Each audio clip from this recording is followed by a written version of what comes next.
Of Wisconsin Lutheran College women's basketball.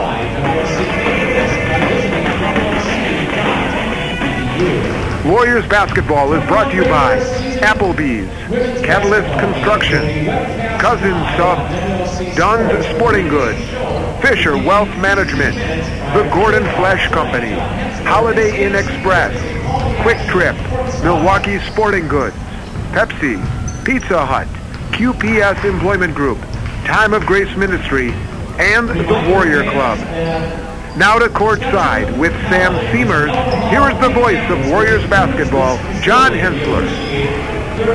Good evening, everyone, and welcome out to the Rex on the campus of Wisconsin Lutheran College, where tonight's on back-to-back nights had the men's conference opener for you last night against Aurora, and now the Aurora women are in town for the women's conference opener, a little less than 14 minutes away from getting this one tipped off here at the Rex. Thank you for joining us on WLCSports.com. As Scott Wars mentioned there, John Hensler alongside Sam Seamers as always.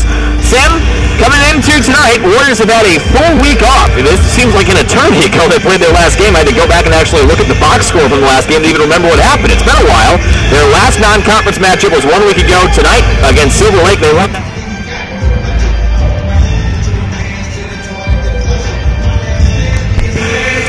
91-48.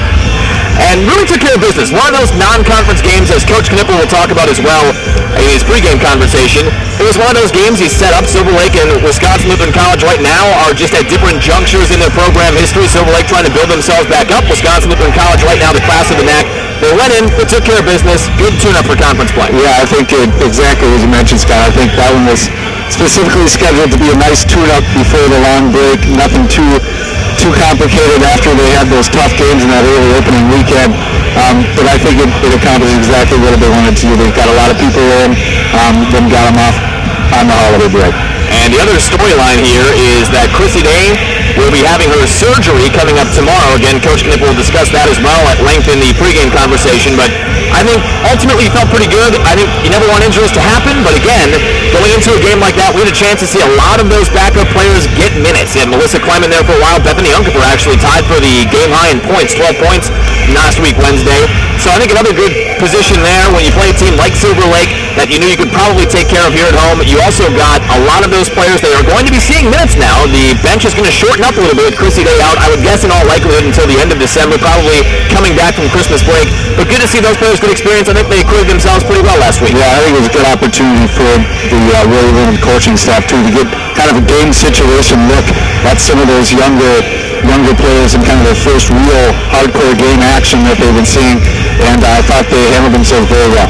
All right, stepping aside, coming back, head coach Clay Knippel's pregame conversation. Sam has some keys for a Warrior victory tonight, starting lineups, and of course, opening tip, all on the way. This is Warrior women's basketball. At Pizza Hut after 10 p.m., appetizers are half price, and large one-topping pizzas are just $7.99 every night after 10 p.m. only at Pizza Hut. Make it great. Dunn's Sporting Goods is celebrating 30 years in business. Dunn's has been supplying the Milwaukee area with uniforms, shirts, apparel, and equipment since 1982. When you think of Dunn's, you'll think of low prices and quality service. Dunn's just expanded, too. Their new automatic in-house silk screening means lower prices and even faster service. If you're getting your apparel somewhere else, tonight, Coach, we'll go back a little ways here. Silver Lake going back to last. Sporting Goods. 30 years? Whoa! Steve Dunn doesn't look that old, but you be the judge. Come check him out at 61st and National in West Dallas. See you soon. Have a better day by celebrating the cheese steak at Cousin Subs. Get your taste of Wisconsin with Cousin Subs new Wisconsin steak and broth. Steak, bratwurst slices, cheddar cheese, brown mustard, lettuce, tomatoes, pickles, and sauteed onions, all on Cousin's freshly baked onion cheddar bread. Or Cousin's new Wisconsin cheesy chicken bread, sharp American cheese, lettuce, and sauteed green peppers and onions on Italian bread. At Cousin Subs for a limited time, so get it while you can. Cousin Subs, dinner bread, better subs, better days. Sitting down with head coach Clay Knippel prior to this evening's conference opening broadcast. Aurora in town tonight, Coach. We'll go back a little ways here. Silver Lake going back to last week, non-conference matchup for you guys. I think pretty much went as expected. You went in, you took care of business, you got people some playing time. Talk about your feelings after that route win and heading into conference tonight. You kind of scheduled those for that reason. I mean, we wanted to get everybody in.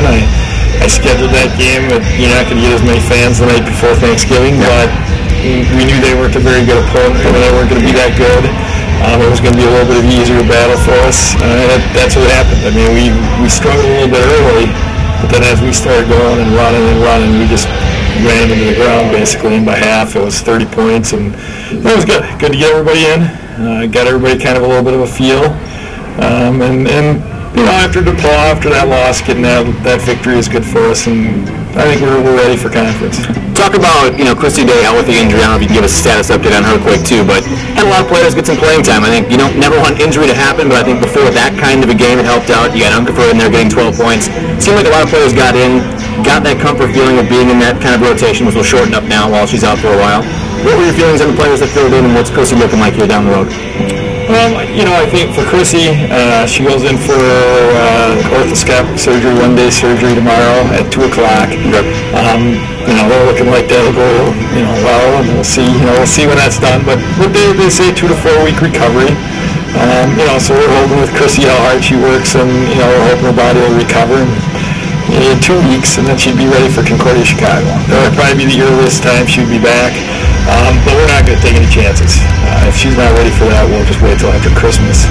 As far as Melissa coming in, Bethany coming in, you know, it was good for them to get out Wednesday and play a little bit, and you know, they have to step up and play a little bit now, so that's good. I mean, we're going to see it's early on in the year. I think with the opponents that we're facing now, you know, it was a good opportunity for them to go out and play, and hopefully, you know, do a good job for us.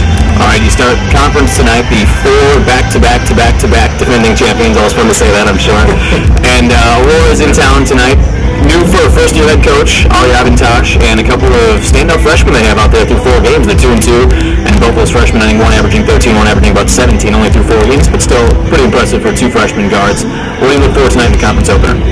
Well, those guys shoot a lot. You know, I mean, there's no doubt their 2 guards are going to shoot, and we know we have to defend those guys and you know, make sure we get our hand up on them, and you know, we just can't put them on the line. And I think it comes down to us tonight, to what we do. We dictate what's going to go on. We got to make them run, make them work every possession, not give them easy baskets, and then keep them off the line. I mean, we just can't let them go to the line, and we've been struggling with that. I mean, we've been giving up about 25 free throws a game, and we got to stop that. So, you know, for us, I think it's going to be control their guards, rebound, you know, which is one of those common things. We got to rebound better than we have, and we're focusing on that. So hopefully we'll come out and rebound a little bit better, and you know, really just shut those 2 or 3 guys down, and not let them get to the rim. All right, head coach Clay Knippel, best of luck, and thanks for your time as always, Coach. Thanks, John. Appreciate it. Pre-game comments from head coach Clay Knippel. When we come back, Sam has your keys to a conference opening Warrior win here at home tonight. That's on the way next. This is Warrior Women's Basketball. Whatever happened to lunch? Been replaced by frantic snacking at your desk, or worse yet, nothing at all? Fortunately, you can reclaim lunch with Applebee's Pick and Pair lunch menu. It offers 75 tasty combinations of soup, salads, pastas, and sandwiches, like the new lemon shrimp fettuccine and new seasonal variant spinach salad with grilled chicken, all made with the season's best ingredients. Reclaim lunch with the Pick and Pair lunch menu, starting at just $6.99 at Applebee's. See you tomorrow. Participating Applebee's license is there. Don't forget, Applebee's is open late night. All appetizers are half price after 10 p.m. If you live in the Milwaukee area, we invite you to visit us this coming Sunday to worship and experience a national television recording of Pastor Mark Jesse. Every Sunday, we record the 10:30 a.m. service here at St. Marcus in downtown Milwaukee for our nationally broadcast Time of Grace television program. Check us out online and visit us this Sunday at St. Marcus. Maybe it's time for you to stop searching and find your real home. Would you like to be the first to know before Quick Trip raises the price of gas by receiving alerts on your cell phone? To sign up, text KTKS to 75309. From there, you'll click on the link to choose your favorite Quick Trip store. You'll receive alerts before Quick Trip raises the price of fuel, and you'll receive other money-saving coupons too. So text KTKS to 75309 to enroll, or visit our website at QuickTrip.com and click on Quick Trip Mobile. Message and data rates may apply.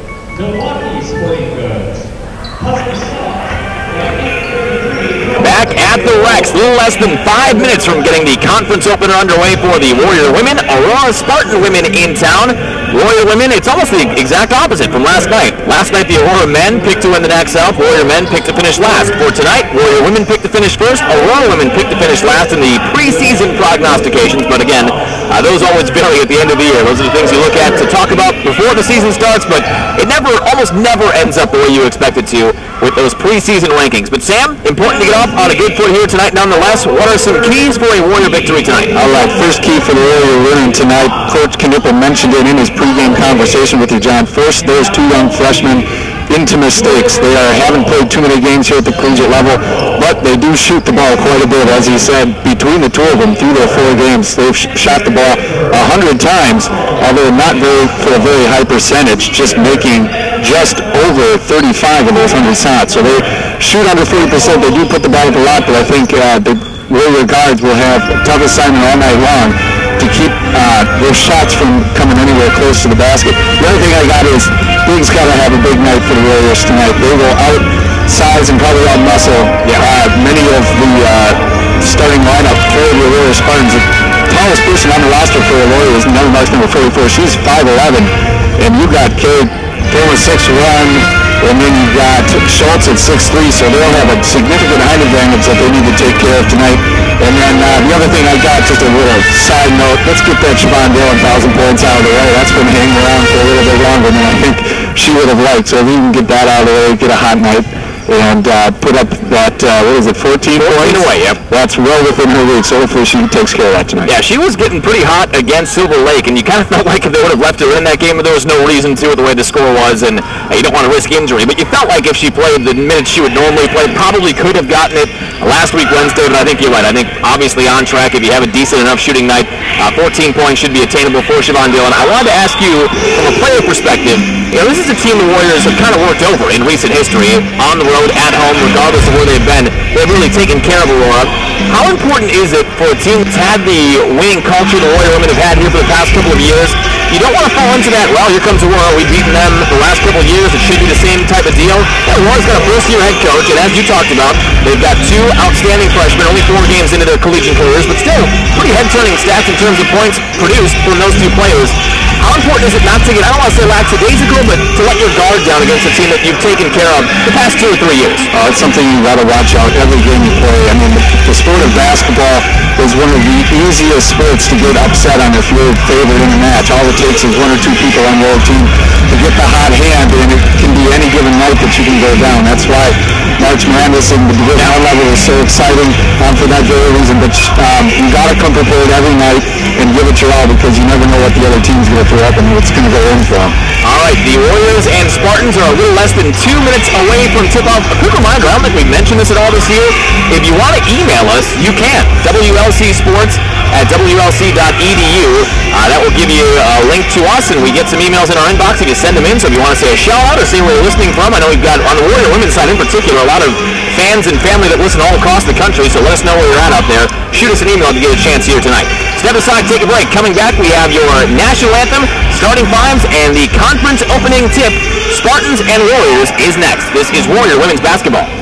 QPS Employment Group is a full-service staffing firm. Choose from temporary, temp-to-hire, and direct-hire opportunities in industrial, skilled trades, office clerical, and professional settings. Last year alone, QPS placed over 20,000 people in positions with over 1,300 companies throughout the Midwest. Our job candidates never pay a fee, and our clients never worry about their staffing programs. For more about QPS Employment Group or to view open job positions and apply online, visit www.qpsemployment.com. Catalyst Construction is one of southeastern Wisconsin's fastest-growing construction firms, providing construction management and design-build services. Their staff offers expertise in commercial construction and is knowledgeable on the most current building systems, financing, grants, and funding. Catalyst offers a comprehensive scope of services, which include reconstruction, construction management, design-build services, and owner representation, and is committed to delivering high-quality service on time and on budget. Visit CatalystBuild.com to build your vision. Back here at the Rex, moments away from tip-off, we have our last-minute introductions from public address announcer Brian Volkman. Some of you will remember BB. He's one of the initial broadcasters on these Warrior broadcasts with Scott Warris going back in the day. I think they pretty much invented the webcast for the Warriors, so he is back as a public address announcer this year. Got your national anthem coming up and starting fives on the way, a couple of minutes away from opening tip.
Setting the stage for the NAC Conference Opener, Warrior Women and Spartan Women set to tip things off here just a couple of moments away. Get your starting fives. First, now, let's take a look at the coaching matchup on the Warriors side of things. Head coach Clay Knippel, that career record just keeps on building up for him. 144-78 in his, I believe, 9th season now as the head coach of the Warrior Women and an assistant for many, many years. So he comes in with that outstanding conference record. Now on the other side, and I believe there has to be a relation. We had a Joel Ivantosh for the men's team last night. Ari Ivantosh is in his first season as the Spartan women's head coach. So he's got things going. Got a couple of good recruits and obviously good standout freshman. He's 2-2 in his very early career. Starting fives on each side. Starting first for the Spartans, one of those freshman guards, Sierra Marlowe, averaging a little under 17, or check that, 17 and a half, a little under 18 points per game. 5'7" freshman from Roseville, Illinois. Michelle Drayton, 5'1" junior from Homewood, Illinois, number 12. Number 22, the other freshman guard, Bethany Dorrington, 5'7" freshman from Princeville, Illinois. Neely Marks, Sam talked about it in the Keys for Warrior victory. She is going to be tasked with shutting down a couple of bigs on the Warrior side. She only goes 5'11", a sophomore from Indianapolis, Indiana, but matching up with people 3 or 4 inches taller than her is going to be a tough task all night. And then Marta Medina wraps up the starting five, number 50. A 5'9" freshman also from Aurora, Illinois. Again, it's Marlowe, Dorrington, Drayton, Marks, and Medina, the starting five for the Aurora Spartans. On the Wisconsin-Lutheran College Warriors side, they come in 2-1, having won their most recent game a week ago tonight against Silver Lake. In the backcourt, number 11, Rachel Hoff will be taking the spot of the injured Chrissy Day. 5'8" junior from Germantown. Alyssa Allister, familiar face in the starting five, a 5'3" senior guard from Lake Mills. Siobhan Dillon, only 14 points away from 1,000 in her career. A 5'6" senior from Milwaukee, playing Hope School. Melanie Leite, 5'11" junior from Spokane, Washington. I'll shout out to the Leites when we get Melanie introduced. We know they're listening in Spokane. And number 45, Kristen Schultz, a 6'3" center sophomore from Stafford, Arizona. Again, it is Hawk, Allister, Dillon, Leite, and Schultz for the Warriors. 20 minutes on the clock. About set to tip things off. Warriors have won the conference each of the past 4 seasons. So certainly the target always on your back when you've had that type of dominance in the past couple of years. Making everybody's best effort every night out. Yeah, I was just going to say that every team comes in here and on the road against the Warriors knowing that they're the prohibitive favorite and have been for the last couple of years. And everyone wants to come in here and knock them off. It's something you got to deal with every night, knowing you're going to get every team's best effort. I think in the last 4 years, the Warriors are 50-8 in conference, so certainly have asserted their dominance in the NAC over those past 4 years. Although this is the first time in 3 years they will be taking on NAC South opponents as they have shifted back down to the South this season. Tip is up between Schultz and Marks, controlled by Kristen Schultz. Dillon on the handle. Warriors move right to left in front of us here for half number 1. Right wing pump fake. Allister shot from the baseline. Rims all the way around. No good. Rebound Marks. Ball loose. Dillon gets it. Reload for the Warriors. And she will circle back and set things up. Opening possessions here inside. Nice dish from Dylan finding Kristen Schultz. Dylan got the double team. Schultz open and hit it from 5 feet. 2-0 Warriors. Yeah, Dylan got more than a double team on that one. All the blue jerseys had 2 eyes on her. She does a good job of finding Schultz, who finds the open spot in the lane. On the right wing, Michelle Drayton. Little pick and pop for the freshman guard, Sierra Marlowe. Marlowe obviously a part of the rebuilding here for head coach Ari Ivantosh. Averaging 17.5 in her first 4 games at the collegiate level. Drayton fall-away jumper too strong. Alyssa Allister collecting the rebound. Warriors in their home whites, forest green lettering and trim. Aurora in their away blues with white lettering and trim. Another drive and dish from Dylan. This time it's Leite, the benefactor, on the right baseline from 10 feet. Second assist for Dylan. 2 points now for Leite, and Dylan really facilitating things well early. Yeah, very unselfish. I think she could have had a clean layup on that one. Decided to dish it off, and Leite hit the soft jumper. Get those 14 points first, and then start dishing them off, right? 18:39 left here. Just underway in half number 1. It is 4-0 Warriors. Marlowe, baseline, runner, every part of the rim and the backboard, won't drop through. Schultz got a finger on the rebound. It's out of bounds, though, and will stick with Aurora on this end. Fresh shot clock. Inbound coming from Michelle Drayton. Into Marlowe, fakes the handoff, goes right to the rim. Shot is blocked out by Leite. I thought she was going to have a clear path, and even Marlowe is smiling about that one on her way back. I think she thought she had an easy 2, but Leite erases it coming from the weak side. Warriors maintain possession on the other end. Well, that's Warriors' height showing up on the defensive side, too. They're going to be able to alter a lot of shots tonight. Siobhan Dillon with a drill layup there. Faked it inside, went to her right, and blew by everybody. She is 12 points away now. A quick 6-0 Warriors spurt. Michelle Drayton pull-up jumper from 12 feet. Way too much on it. Rebound tracked down by Schultz. Outlet pass, Allister. Crossing half court. Drayton, as she crosses her over, Drayton goes flying. Stick and pop for Allister inside the free throw line. Got it. And the Warriors are off and running. 8-0 run with 17:43 left in the first half. Quick 30-second timeout for Aurora. We'll step aside as well. 30-second break. This is Warrior women's basketball. See the difference. Become an athletic booster with Wisconsin Lutheran College by joining the Warrior Club.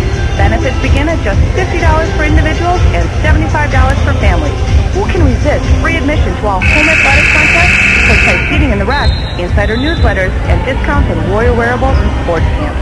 Your membership fee makes this webcast possible, and much more. Don't delay. Join today. Visit WLCsports.com or call me, Warrior Club Director Lisa Lecco, at 414-443-8796. Back here at the Rex, out of the timeout. Aurora facing some full-court Warrior pressure. Crystal Fry is checked in. Marlowe driving, too much on it. Rebound offensive inside, though, for Medina. Bank shot rims all the way around. That rattles out. Rebound Schultz, and now Allister. Crossing into the forecourt, Michelle Drayton on her. Now Warriors, if you're just joining us, out to a very determined start here. 8-0 run. Crystal Fry had an open look at a 3. Instead, she'll drive down the right side of the lane, flips it up and in. Crystal Fry getting some early minutes here and gets her first basket to go. It is 10-0 Warriors. And Aurora right now really desperately needs a basket to make this a game, or the Warriors may run away and never look back. Yeah, the tough part about that for them is that they haven't had anything easy so far. Every shot's well contested. Dorrington's shot is tipped out of bounds. Last touch by Dorrington, so it will be Warrior ball. Dylan checks back in for Crystal Fry, so maybe just a quick coaching moment there. Dylan did not come out for the after the timeout, but gets right back in. Yeah, I don't know what there's to coach there. Every look for the Warriors so far has been well within their means, I think. Nothing to complain about. Yeah, the Warriors are right now just overmatching Aurora pretty much in every facet.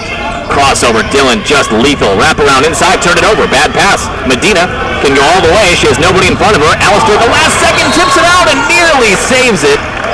Allister swooped in from the backside, knocked it on the baseline, and then nearly maintained her footing. It goes out of bounds. Aurora ball baseline right. Yeah, Allister just unable to reestablish herself back on the floor and tap those 2 feet back in before she can touch it. But a good hustle play nonetheless. I think they're going to call this a kick ball, so they'll reset the shot clock, I believe, or no? Conversation at the scorer's table. 16:39 left here in the first half. Warriors have taken a commanding 10-0 lead here, and as Sam was talking about, pretty much everything coming in rhythm and Warriors have come out with a concerted effort, have an early double-digit lead. And the Spartans really need to collect themselves, or this could turn bad quickly. Marlowe inside, left it short on the left-hand runner. Ball tapped by Schultz to Leite. Now Allister, up court for Hoft, right wing, three-point line extended. High post off of Schultz's hand. Now check that, it hit an Aurora defender's hand first, so it stays Warrior ball on this side. Baseline right inbound for the Warriors. Yes, so far Marlowe has been able to get to the basket, but that's where she runs into trouble. The Warrior Big's doing a nice job of just going up straight and making her shoot over him, and it's proving tough for her. Dillon, Leite, baseline gets right, past her defender, layup no good, rebound Kristen Schultz, put back no good, loose ball inside, Marlowe eventually gets it. Couple of misses right at the hoop there for the Warriors. Marlowe, near side, Dorrington. On the baseline, Medina has an open look, too strong again. Neely Marks inside, put back is good off the glass, and the Spartans on the board. 10-2, took them over 4 minutes, but Neely Marks puts it in on the offensive rebound, cuts it down to an 8-point Warrior lead. Rachel Hoft, Allister at the top, Dillon near wing. Three-point line extended, 18 on the shot clock. Screen right, Schultz, Dillon goes left, pull-up jumper, baseline all the way around the rim, no good. Aurora with it on the handle, it's Drayton. Crossing half court, Allister picks her up. 23 on the shot clock. Spartans trailed by 8, just coming off of their first successful trip down. Had a missed shot from Dorrington, but Neely Marks on the offensive putback got the Spartans on the board. Drayton near side, pull-up jumper, deep two, well off the mark. I think, was that touched by Warrior? No, out of bounds, it is Warrior ball. That kind of looked like it came out of her hand funny. With the Warriors, they'll take it with an opportunity to go back up 10. So far, defense has been very, very good for the Warriors. Allister into the forecourt. Drayton has a pick of which side she wants to go. Both Schultz and Leite were setting high screens. Instead, Allister will back up, needs a little bit of help. Hands off to Dillon. 13 on the shot clock. 15 minutes left here. Nearly a travel. Rachel Hoft maintained her pivot foot, though. Allister, at Leite wide open. Does get it to her off the backboard. No good, but a foul called, and Leite will have free throws forthcoming here at the 14:49 mark. Good drive by Allister. Tried to go over the top, which can be pretty difficult for her, jumping and throwing it over the top of the defender. She only stands 5'3", but got it back and just dished it off again. Free throw for Leite is pure. 11-2, one more on the way for Leite. She has 3. Yeah, I think Ari Ivantosh, we talked about that last night. We had Joel Ivantosh, and I thought that was a name that was familiar. It says on our pregame notes, Ari Ivantosh did play for the Spartan men's program, so not that far removed from his own playing days. Second free throw also good. 12-2. Warriors back in front by 10. It matches their largest lead. That's pretty quick ascent to the top for him, because I think his senior year was my senior year. Yeah. So only a couple of years on the bench, and he's got a head coaching job. Not bad. Molly Rose now, number 33, is checked in. She'll run the point guard position. Dorrington with Hawked on her defensively. 10 on the shot clock. Marlowe left elbow. Takes one step in. Back outside. It's Rose now for 3. Short off the front iron. Siobhan Dillon has the rebound. Dillon, lob a pass. What a toss to Kristen Schultz, overlaid it. Schultz had a little bit of an awkward look. She caught it right at the basket, but still an unbelievable pass by Dillon with that type of accuracy. Yeah, it was a great pass from Dillon, and Schultz just caught it too far underneath the basket, couldn't get it up and over in time. Turnover for the Spartans. Dillon nearly telegraphed it, couldn't get to it, but the pass skips into Leite's hands. Now Allister down the lane is hammered. Allister takes a hard spill. I believe 2 shots on the way here for Alyssa. They're going to call this in the act. Nope, they'll inbound baseline right. And a line change coming in here. Carrie Toma, Kelly Johnson, Melissa Clem, and Crystal Fry checks back in. The only player remaining on the floor is Rachel Hoft. The Spartans so far in this game shooting a blistering 7% from the field. That's a tough one. That's tough to overcome early on. As you mentioned, though, those shots are not poor shots, really. They're coming on the inside for the most part, but they're doing a great job of contesting every shot that goes up. Really no open look. The only open look that I can remember is that offensive rebound that Marks had earlier on. Traveling violation called here on the Warriors, and they turn it over. Spartan ball. 13:45 left in the first half. It is 12-2. Warriors in front by 10. Conference opener here tonight. Warriors, the 4-time reigning NAC champions. Near wing, it is Marlowe on the baseline, cut off here by Crystal Fry. Fry has turned into a tremendous defender in her own right. Medina inside, Low lining skip shot toward the basket, left it short. Rebound, Toma. Outlet pass, Clem. Up court, it's Fry. 23 on the shot clock. Fry inside for Kelly Johnson. She lost it. Now gets it back. Will roll it up court to Clem. A scrum for the basketball. Jump ball call, and it will be arrow to the Spartans. So the bench has come in for the Warriors. Couple of turnovers. And that's something Coach Knipple talked about in his pregame conversation, something he wanted to clean up. And that's 2 quick ones back-to-back. Now the Warriors have slowed down here a bit. It was 10-0. 2 minutes into it. They still lead by 10, but have only scored 2 points in about 4 minutes. 3-point shot, left corner is good for Jory Green. Number 20, 5'5" senior from Wadsworth, Illinois. That makes it 12-5. Brittany Barr will check in at the next break. Crystal Fry on the near wing. To her right, ball tapped and stolen. Turnover again. 3 straight. Marlowe all the way in, and a foul called on Fry. Marlowe with a couple of free throws here. As the Spartan defense has turned it up a notch, 3 straight trips down for the Warriors, 3 straight turnovers. Really good hands up top by Marlowe. Just a quick poke, realizing that Fry wanted to get rid of that ball in the wing. She turns it into free throws on the other side. If you're the Spartans here, you have to feel like you navigated some early rough seas. Free throw is good. Anytime you're almost halfway through a half and you have 2 made field goals and you're still within striking distance, I think you got to cut your losses and say, okay, let's start over and move on. Angela Smith checks in. The Warriors came out in the first 90 seconds, took a 10-0 lead. You thought they may have a rout in the first half. Second free throw, no good. They still lead by 6, 12-6 though. Gone a little bit stagnant on the offensive end. Clem has Barr on the right wing. 22 on the shot clock. Cutting down the lane, Dillon now on the handle at the free throw line. We'll back it out, reset. 15, inside Toma, low right block. She lost it. 4th straight turnover. Rose now crossing half court. She will try and dribble drive, cut off by Clem. At the top, Marlowe is open for 3. Short, no good. Loose ball, long rebound, tracked down by Jory Green. Angela Smith takes it a step inside the arc. Now Marlowe back at the top. Fresh shot clock for the Spartans. Step back jumper is blocked by Dillon. Dillon anticipated that. It's knocked out. It will stay with the Spartans though. Last touch by Siobhan. Yeah, that last offensive rebound by Jory Green, she was just outside the arc. No Warriors bothered to pick her up and put a body on her. Everyone just turned towards the basket. She's a nice hustle play, giving her squad another chance. Inbound pass trying to find Marlowe. Dillon got a hand on it, but it does get to Marlowe. Shot deep 2, well off the mark. Ricochet rebound to the Warriors. That was taken by Roskowski. Dillon on this end. She is 12 away from 1,000. High screen set by Toma. Dillon feeling out the defense. Floater with the right hand. Back iron too strong. Loose ball, long rebound. Melissa Clem is on the spot right in front of half court to reset. Reload for the Warriors.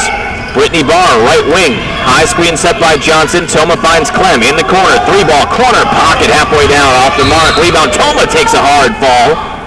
Knocked down by Roskowski.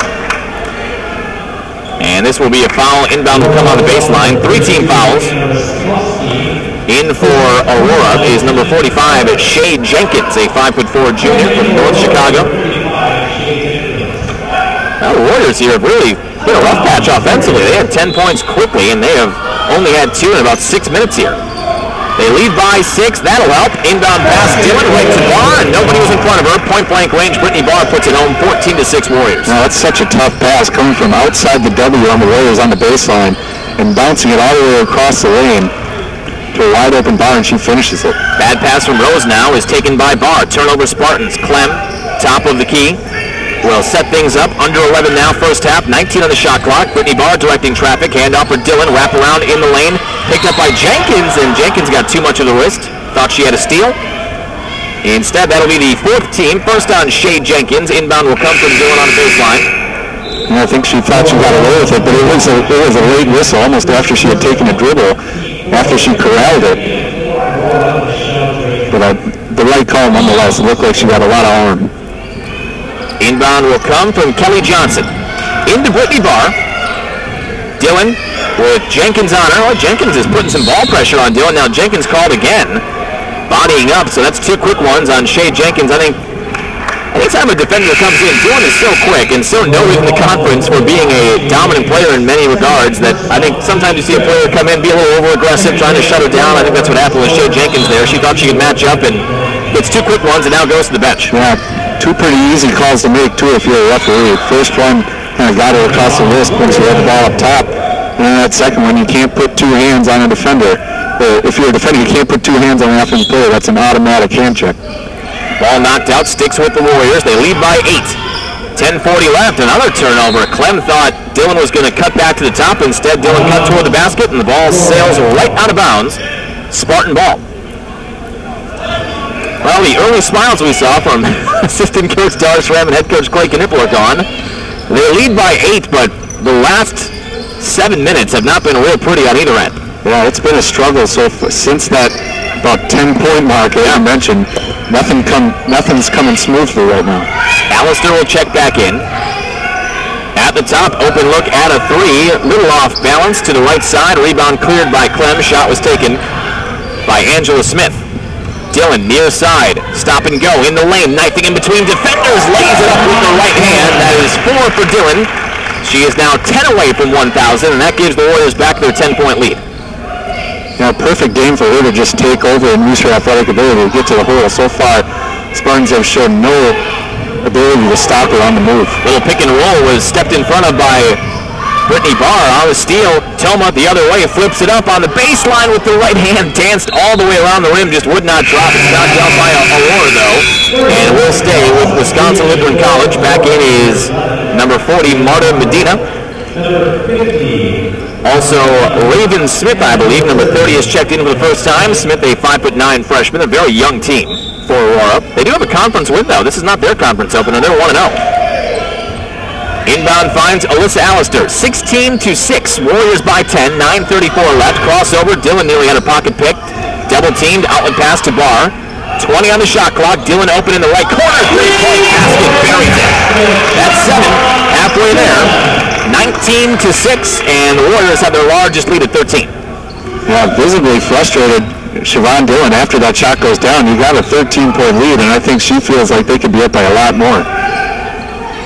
Inside, Raven Smith flips one up at the free throw line. No good. Medina offensive rebound. That's off the mark. Too strong. Kelly Johnson has it on the low right block. Outlet pass. Dylan in attack mode, it would look like now. Crossover and a carry. I'll call it double dribble here either way. Kristen Schultz checks back in. And Crystal Fry will also get back in. It looks like Dylan and Toma will have a seat. Dylan has that potential. I think for her it's just a sense of not finding her role so much as knowing when to turn it on, turn it off. I mean, she's so good. You feel like there are games where she could score 30, 35 points out there, but you got to find a balance. But she is player of the year material, no doubt about it. Very, very unselfish player from the get-go. She's not looking to make headlines or anything like that every time she goes out. But she has that tenacity, I think, inside of her that when she realizes someone needs to take over, she can do it. Marlowe misfires on a deep 2. Ball goes out of bounds to the Warriors. Alistair crossing half court, 8:34 and running. First half, high screen, left side for Alistair, left wing now. At the top, Brittany Barr, set shot, 3-point look, got it. Boy, Brittany Barr, so deadly when she can set her feet like that. Warriors have a couple of really good sharpshooters off the bench. Barr hits it, she has 5, and it is 22-6 Warriors, full timeout Aurora. We'll step aside, 60-second break, Warriors in command now. We'll come back with more. This is Warrior Women's Basketball. The Warriors have a winning basketball tradition. I know. I was a player, and now I'm a member of the basketball coaching staff for Wisconsin Lutheran College. This is Denise Terrell, class of 1999. You won't want to miss any basketball action this season. And by becoming a Warrior Club member with free admission and courtside seating available at all home games, you won't have to. If you haven't already, join the Warrior Club, our athletic booster organization. You'll receive great benefits with membership starting at just $50 a year for individuals or $75 for the entire family. There is also a lifetime membership option, like the one my family and I chose. You can even designate your gift to any of Wisconsin Lutheran's 16 different varsity sports, cheerleading, or dance programs. Member support makes this webcast possible, along with up-to-the-second live stats through our new athletic website, WLCsports.com. Don't wait, join today by visiting WLCsports.com or call Warrior Club Director Lisa Leppel at 414-442-8796. The Warrior Club and the Warriors. It's a winning combination. Welcome back out to the Rex. 22-6, Warriors have a commanding 16-point lead with 8:23 left here in the first half. Warriors jumped out to a 10-0 lead about 90 seconds into it, then hit a rough patch offensively, but it seems, Sam, they've gotten their rhythm back here. Siobhan Dillon had a couple of quick baskets. Brittany Barr hits a 3, and Warriors extend the lead pretty quickly. Yeah, we thought the Warriors were on a rough patch there for a sec. Aurora got up to those 6 points after a slow start themselves.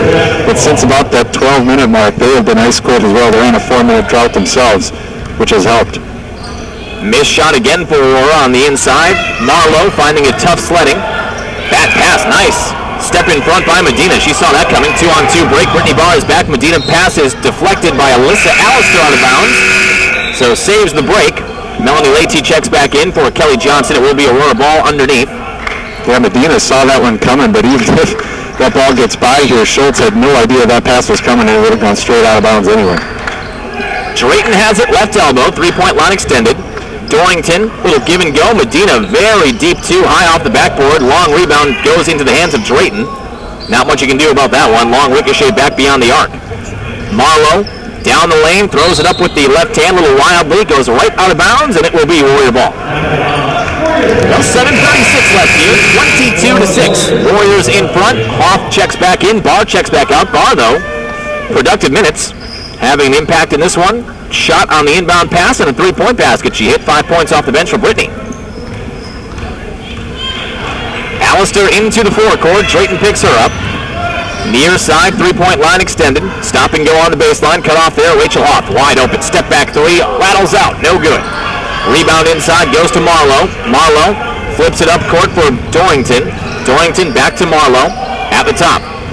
23 on the shot clock. Marlowe throws up another one with the left hand. That's too strong. All right, Marlowe has had everything contested but continues to go after it on the inside. Allister in transition in the corner. Rachel Hoff is open for 3. Back iron too strong. Rebound inside to Drayton, and now the Spartans will go the other way. The pace has picked up here a bit. Under 7 left in the first half. Near wing, it is Marlowe. Dorrington, who has had a very quiet first half. Raven Smith, left wing, 13 on the shot clock. Drayton, in between the circles at the top. Medina, step back, deep 2. Front iron, backboard, misfires, rebound, Leite. And now Allister has it, crossing half court. Well, the shooting woes continue for the Spartans. They were just 25. 2 of 25 to start out this game. That rounds out to 8% from the floor. And I don't know if I can ever recall a game with that poor shooting percentage from any team. I don't think you're ever.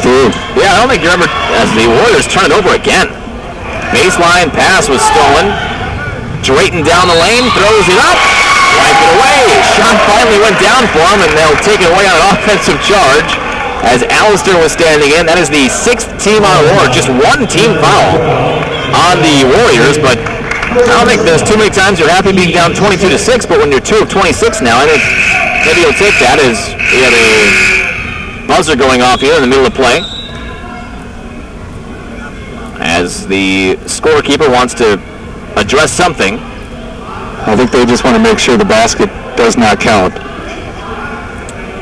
Yeah, if the basket goes through, and then the charge happens after that, the basket would count.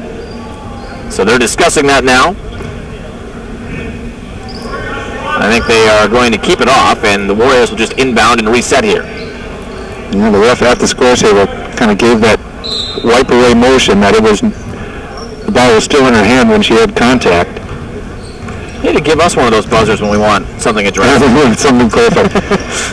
Maybe something to the sports information's. Yeah, if we want nachos or something, I can work with the Sam, why not? Right. We'll see. Adam Heinzen can work on that for us. And a double dribble is called. Boy, I gotta tell you, I mean, the Warriors are up 22-6, but you feel like they should be not helping their cause. Yep, they're not helping their cause. I think there's a lot to be corrected going into halftime here. Sure, you got the big lead, but you were not playing your best basketball, for sure. Drayton at the top, steps inside the arc, left it well short, goes right out of bounds, and the Warriors will get it back. 5:35 left here in half number 1. It is 22-6. Warriors up by 16, but have been plagued by turnovers again here tonight. And have been the benefactor of just terrible shooting on Aurora's side. No other way to put it, really. Can't sugarcoat a 2 for 27 now. Yep, 10 Warrior turnovers so far in this first half. They're right on pace for kind of their average, which Coach Knipple wanted to cut down on. Rachel Hoft is open, top of the key, three-point shot, no good. I call a foul against Hoft here, or on Hoft. I think it's going to be against Green. She was not trying to get around the screen, she was trying to go right through it. So Leite will be at the free throw line, who is setting the screen. Okay. Yeah, Warriors have been running that play quite consistently in this first half.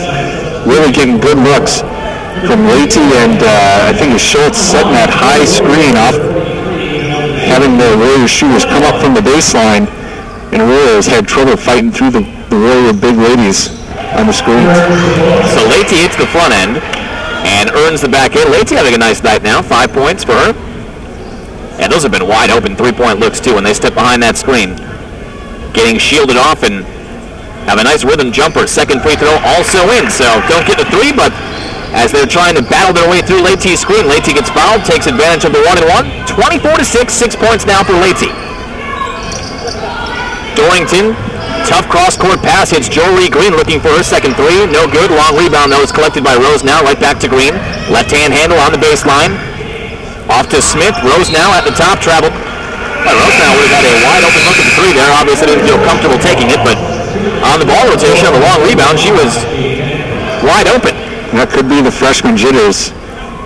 She definitely had a very good open look first time she touched it, but shuffled the feet trying to put it on the floor. Under 5 left in the first half, 24-6, Warriors in front. Allister will take a deep three. Nobody picked her up. Off the back iron. Does not ricochet in. Shay Jenkins pulls down the rebound. She's back in after picking up 2 quick fouls her last time out. Jenkins step back. Deep 2. Rattles out. Rebound Kristen Schultz. Outlet pass to Alyssa Allister. Allister directing traffic. Crossing half court. Has Leite in the high post. Instead goes to Schultz at the top. Now Hoft right elbow. High post again, Leite, and they'll call a travel on Leite, so yet another turnover. As Leite was trying to decide if she wanted to back down her defender or go back out to the top, she moved her pivot foot, so Warriors give it up. Spartan ball down by 18. Yeah, if you're a post player, you want to have your mind made up before you catch that ball, what you want to do. And sometimes that indecision can lead to turnovers like it did there. Shay Jenkins tried to go over the top of Allister. Second time Allister showed some good hops there. Got in the passing lane, knocked it out, inbound side out for the Spartans. Jory Green finds Rose now, and Crystal Fry will greet her at half court. Trapping zone pressure here, and Jenkins is fouled. Crystal Fry.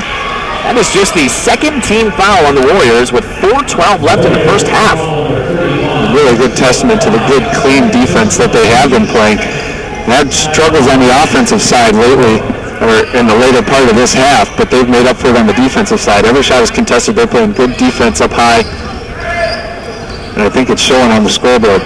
Yeah, and they're going to have to continue that here tonight. That's been their calling card defensively, as you talked about. Hey, 24 points for this Warrior team is not all that much. Yeah, I think it's a testament to the athleticism that the guards have for the Warriors. There's not a lot of other guards in this conference that can match up with them. 3-point basket hit by Shay Jenkins there on a step back. Jenkins seems to have some nice offensive prowess. Speaking of, inside, nice baseline cut from Kristen Schultz. Hits it on the low left block, 26-9. 4 points now for Kristen.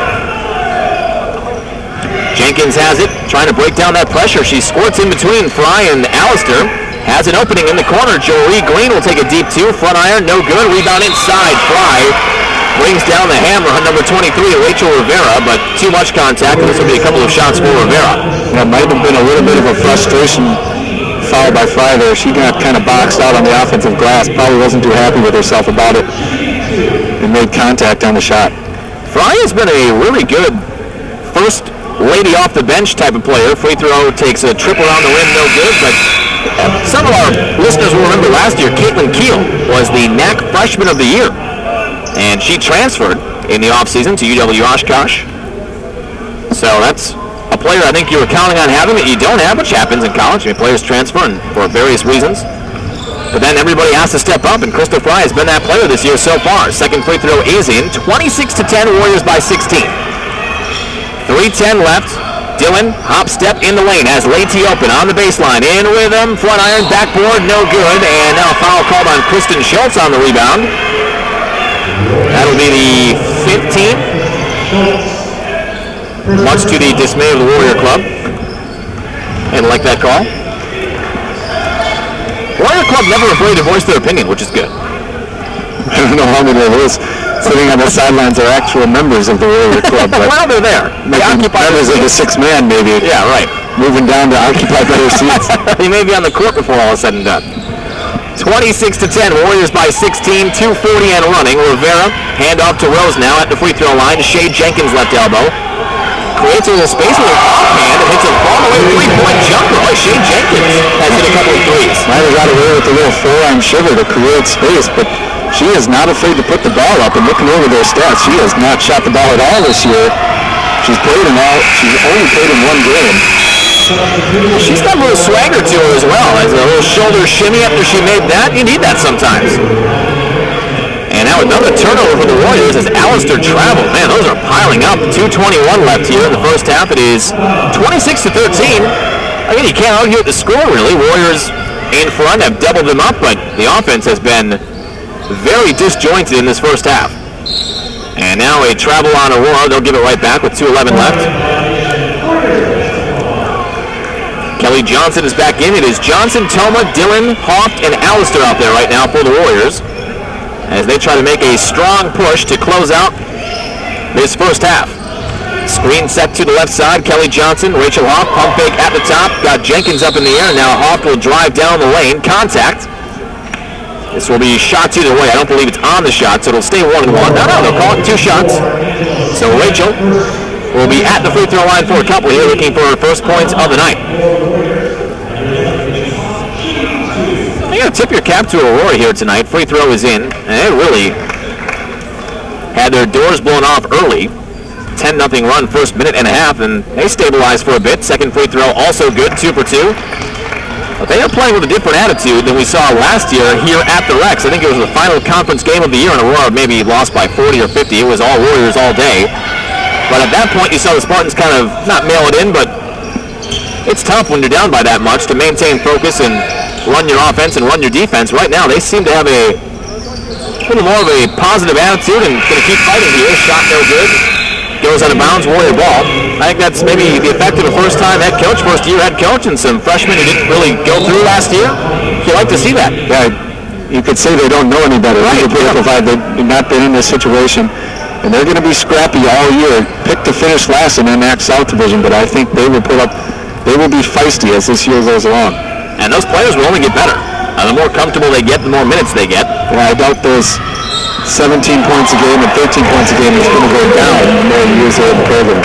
Dillon's scoop shot in the lane, got it and won, so inching ever closer. 9 points now. Free throw would put her 4 points away from 1,000 for her career. 1:25 left here in the first half. Another good screen on the backside by Toma to open that up for Dillon. Aurora not very good at getting through those Warrior screens today. Free throw is in. First player in double figures, Siobhan Dillon, 4 points off the career milestone. 31-13. Warriors in front again by 18, matching their largest lead. Marlowe is checked back in. Rivera, a step inside the arc, being hounded by Kelly Johnson. On the near wing, three-point attempt for Smith is short. Rebound is there for Thelma. And now Clem crossing half court. Dillon near wing, 25 on the shot clock. Dillon lost her footing on the interior. No whistle blown. Rivera takes it. Yet another Warrior turnover. Marlowe into the forecourt. Knifing in between two Warrior defenders. Got caught too far into the basket. And it goes out of bounds. Warrior ball. Yeah, that's 9 shots for Marlowe in this first half, and she has connected on 0 of them. Her only point came off her free throw. Hey, you were talking about that in the pregame. I mean, they have good numbers, but it's on volume shots. The percentages aren't there, at least right now. Melissa Clem, deep 2, back iron. Rebound to Marlowe. Wrap around, trying to navigate her way through Clem and Dillon, and that's a losing battle. Dillon tipped it to Clem. Clem behind her back. Up court, Thelma, baseline left, shot is up, no good, contact. Thelma has free throws on the way. Clem a little moxie there crossing half. That was a sweep behind the back. That was much to the chagrin of the fans there. They like that. Yeah. 31-13. Chance to extend to a 20-point lead here. Thelma hits the first. Raven Smith checks back in. And one more free throw coming up for Toma. Halftime is on the way. Have your first half stats. Take a look around the net coming up. Second free throw, back iron, no good. Kelly Johnson rebound, puts it up and in. Nobody for Aurora, boxed out Johnson. Those are Kelly's first 2 points, 34-13. On the other end, Marlowe misses yet another shot, running in with the left hand. Kind of out of control right now, just taking it right at the rim in traffic every time. Rachel Hoft, right wing.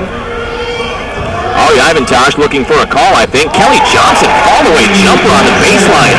Sweet shot there for Kelly Johnson. She has 4, turnover. Johnson took the inbound, Clem for 3 at the buzzer, couldn't hit. And the Warriors have a commanding 36-13 lead here at halftime, and it's not too many times you're up by 23 and you can say, well, it could be more, but it probably could be more for the Warriors. They had a gang of turnovers in that first half and had a little bit of an offensive drought after they jumped out to the 10-0 lead, but ultimately you lead by 23 at halftime, some things you want to clean up though for sure. Yeah, there's definitely things that I think Coach Knipple can go down and preach. Sure, you've got the big lead, but I think they've not played their best ball by a long shot in the first 20 minutes, and hopefully they can come on and play a much, much cleaner second half. We'll step aside, take a break. When we come back, we'll have your first half stats. Sam will take a look around the Northern Athletics Conference. A lot of conference games getting underway tonight, I'm sure. And we'll look toward half number 2 on our upcoming broadcast schedule. Things getting pretty busy for us, especially on Saturday. Doubleheader coming with a late tip time. We'll talk about that. And then hitting the road next week for the Warrior men and women. All of that is on the way at the halftime report. 36-13, Warriors by 23. This is Warrior women's basketball. At Pizza Hut after 10 p.m., appetizers are half price, and large one-topping pizzas are just $7.99 every night after 10 p.m. only at Pizza Hut. Make it great. Stay smart at the Holiday Inn Express Milwaukee West, your hometown hotel partner. We're conveniently located just a minute from Wisconsin Lutheran College and central to many shopping, entertainment, and restaurant venues. Located on Interstate 45 on North Avenue in Wauwatosa, we welcome the opportunity to be your personal retreat while in the area. A very special rate has been set up for all Wisconsin Lutheran College employees, student parents, and guests, so be sure to mention WLC when booking your reservations. The rate includes a deluxe hot breakfast, 24-hour fitness room, complimentary Wi-Fi, and parking. We hope to see you soon. When it comes to performance, it pays to trust the experts. In sports, that means coaches, trainers, and seasoned athletes. In business, it means the Gordon Flesh Company. After carefully analyzing your office workflow, the Gordon Flesh Company managed print service experts will provide you with strategic recommendations that can help you save up to 50% on your overall printing costs. Improve the performance of your business with the Gordon Flesh Company. Technology that works, people who perform. Learn more at gflesh.com. Improve the performance of your business with the Gordon Flesh Company. Visit gflesh.com. Back here at the Rex as Power Surge entertaining the Rex faithful behind us. Warriors, a nice first half, have a big lead. Some things to touch up, I'm sure, at halftime.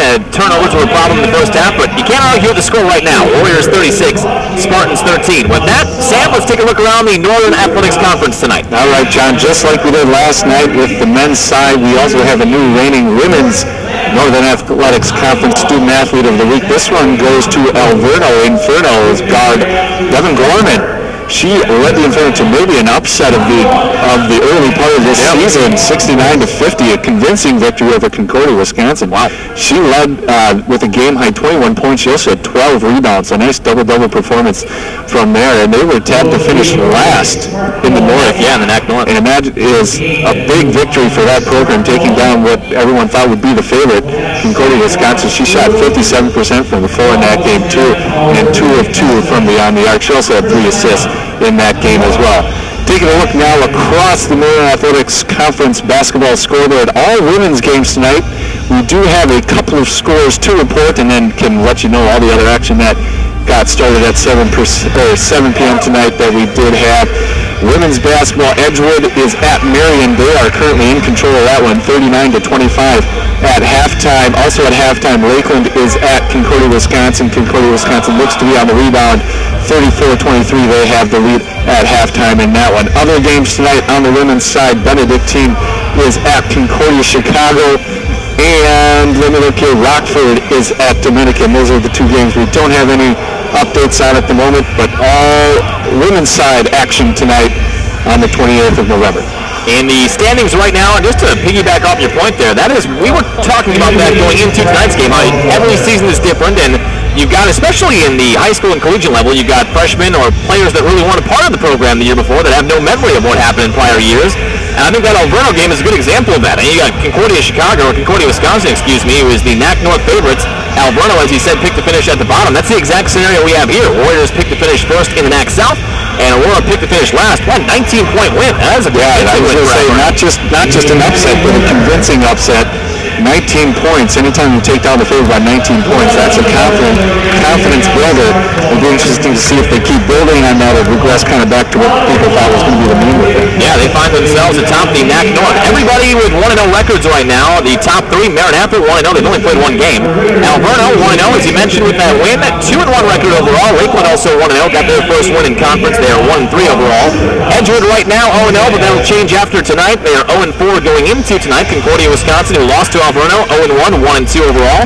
Marion 0-1, 1-2 overall, and MSOE, who we will see on Saturday, they are 0-1, 0-3 overall in the NAC North. In the NAC South, Aurora comes in with the only conference win. They beat Rockford earlier last week, I believe. They are 1-0 in conference, atop right now with a 2-2 overall record. Wisconsin-Lutheran College looking to go 1-0 tonight and take down Aurora. They are 2-1 with no NAC conference record. Benedictine, no NAC conference record. That will change tonight.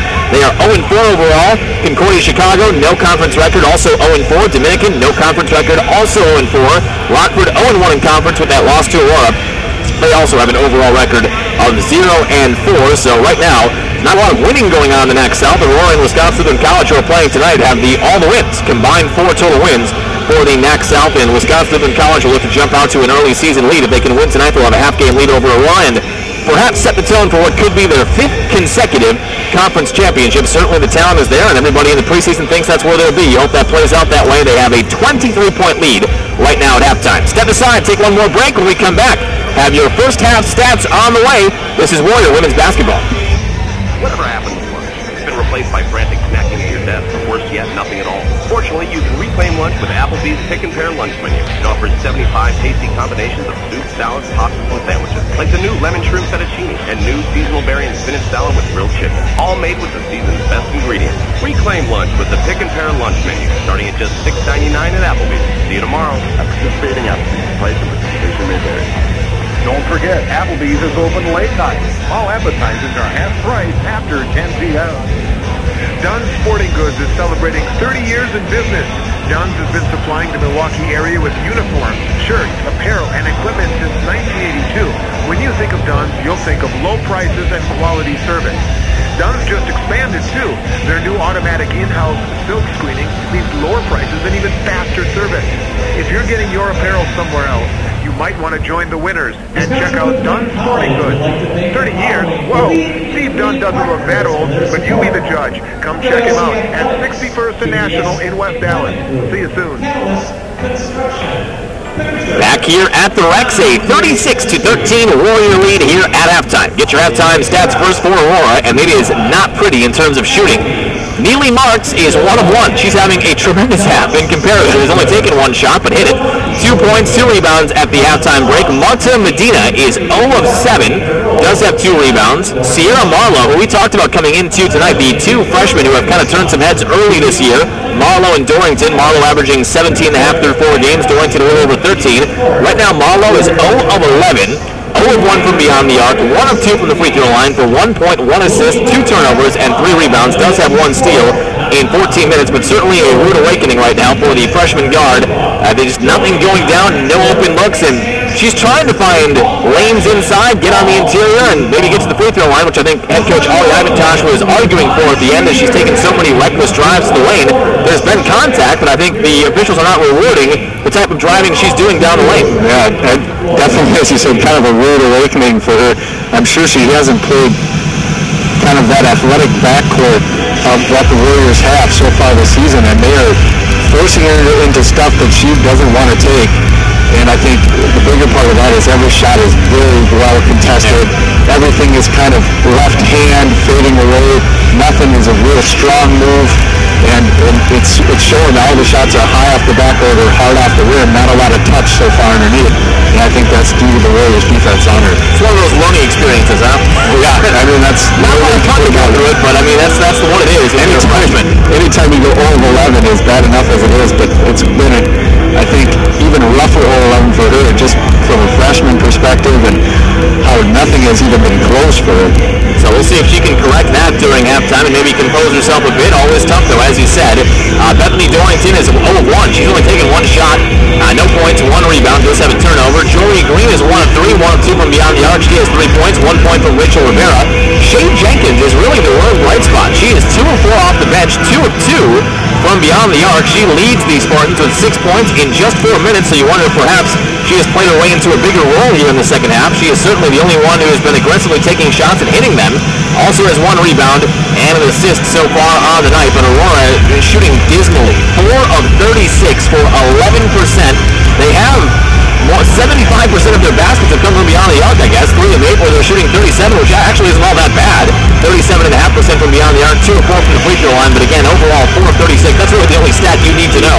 But we'll read the rest of them anyway, because halftime, that's the big one, wrong, but that's the one. When you look at the stats, that's what will point out the score. Right now, a 23-point Warrior lead. A lot of that is by virtue of the poor shooting by the Spartans in half number 1. For Wisconsin Lutheran College, 1 of 3 from Melanie Leite. Nice half. 6 points, 2 rebounds, 4 of 4 from the free throw line. Kristen Schultz had 4 points, did have 6 rebounds, though. 2 from Rachel Hoff, 0 of 2 shooting, had both of her points from the free throw line. 2 points from Melissa Allister. Siobhan Dillon is 4 away from 1,000. 10 points on 4 of 6 shooting, 1 of 1 from beyond the arc, 1 of 1 from the free throw line. Also has 3 assists, a block, and a steal. Melissa Clemo of 3 in the first half. Brittany Barr had nice minutes off the bench, 2 of 2, including a 3-pointer, 5 points for her. 2 from Crystal Fry on 1 of 1 shooting off the bench. Kelly Johnson also productive, 2 of 2 off the bench, 4 points, and again, providing nice rebounding underneath. 5 rebounds in just 8 minutes, 2 of those on the offensive end. Carrie Toma has 1 point and 3 rebounds. Warriors are shooting 48%, 13 of 27, 2 of 7 from beyond the arc, and 8 of 9 from the free throw line. The other stat, though, that you want to look at from the Warrior perspective is turnovers. 13 first half turnovers to Aurora's 9, so certainly if you want to pick one thing you want to clean up, that's got to be it for the Warriors. Oh, that's definitely the thing you want to work on. There's plenty of opportunity to push this to even more of a 23-point lead, and those turnovers really disjointed the Warriors offensively.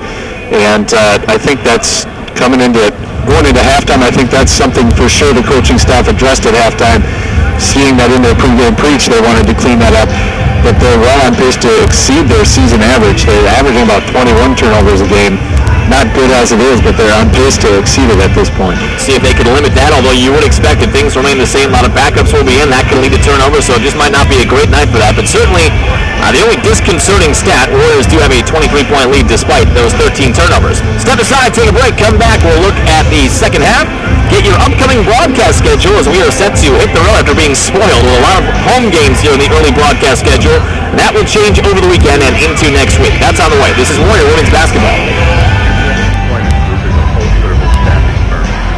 Temporary, hire and direct hire opportunities in industrial, skilled trades, office clerical, and professional settings. Last year alone, QPS placed over 20,000 people in positions with over 1,300 companies throughout the Midwest. Our job candidates never pay a fee, and our clients never worry about their staffing program. For more about QPS Employment Group or to view open job positions and apply online, visit www.qpsemployment.com. Catalyst Construction is one of South. Hey, you guys can go back. I know we do the stats there. This is the break after the stats, but just we're going to take one more break after this segment. Just do that quick trip time of race break after we come back. Building systems, financing, grants, and funding. Catalyst offers a comprehensive scope of services which includes reconstruction, construction management, design build services, and owner representation, and is committed to delivering high-quality service on time and on budget. Visit catalystbuild.com to build your business. Back here at the Rex, a little less than 2 minutes from getting the second half underway. Warriors maintaining a 23-point halftime lead, 36-13. Upcoming broadcast schedule, first for the men tomorrow night. Have a stiff test on the road. Non-conference game, Cardinals Stritch, 4th-ranked team in the country in the NAIA. That'll be a 7:30 tip-off tomorrow, so half an hour later than normal on the road. 7:15 pregame, and then we hit the road this weekend with a very late start at MSOE. We've got a 6:30 tip-off coming up on Saturday for the women. That's right, 6:30 women's broadcast, and then an 8:30 tip-off for the men, which probably will be closer to 9, but tune in anyway just for the whole night. But I would guess normally it's not as cut and dry as the 2 hour in between. We're going to have to avoid the bar crowd. We are. going to be dodging Water people. Street might be filling up by the time we get out of Or become a part of the rock crowd. One or the other. We'll see what happens. No, it's going to be a late one. 6:30 tip-off, 6:15 pregame on Saturday, and then this Warrior women team will hit the road for a tournament. Check that. They have Dominican next week. Then they'll hit the road for a tournament at Milliken on December 7th and 8th next weekend. But we will be on the road with this team at Dominican next week, Wednesday. Trip down to the Igini Sports Forum and a rematch of the NAC Championship game last year. 7 o'clock tip-off, back to a normal start time there. Coming up, second half is on the way. Warriors lead by 23. This is Warrior Women's Basketball. Would you like to be the first to know before Quick Trip raises the price of gas by receiving alerts on your cell phone? To sign up, text KCKS to 75309. From there, you'll click on the link to choose your favorite Quick Trip store. You'll receive alerts before Quick Trip raises the price of fuel, and you'll receive other money-saving coupons too. So text KTKS to 75309 to enroll, or visit our website at quicktrip.com and click on Quick Trip Mobile. Message and data rates may apply. If you live in the Milwaukee area, we invite you to visit us this coming Sunday to worship and experience a national television recording with Pastor Mark Jeffy. Every Sunday, we record the 10:30 a.m. service here at St. Marcus in downtown Milwaukee for our nationally broadcast Time of Grace television program. Check us out online and visit us this Sunday at St. Marcus. Maybe it's time for you to stop searching and find your real home. Back at the Rex, Warriors turn it over. Opening possession just back underway. Down the lane, Drayton's shot left it short. Gets her own rebound. Dorrington for three, wide open in rhythm. That's off the mark. Rebound pulled down by Siobhan Dillon. So we talked about the turnovers at halftime, Sam, and immediately the Warriors in the first couple of seconds give it up. That's becoming an all too common phrase so far in this season. You can't average 20 turnovers a game. Inside, Melanie Leite muscling one up and in off the backboard. 8 now for Melanie, by far having her most productive minutes points-wise this season. Whistle blown on Aurora, moving screen, trying to free up a shooter. That'll be the first on either team here in the second half. Warrior ball, they lead 38-13. Medina, the guilty party, that's her first. It is Allister, Leite, Dillon, Schultz, and Hoft out there. One other thing to watch for in the second half is the 1,000-point watch for Siobhan Dillon. She is 4 away. Needed 14 coming in two tonight. Could she be 1 away? 3-point basket. Ring it up. Near side, 1 away now from 1,000. She has 13 tonight. 41-13 now. Warriors lead. Ball tapped out by Dillon. It'll stay Spartan ball, inbounding right in front of their bench. I think it might be safe to say she's well on her way to getting it.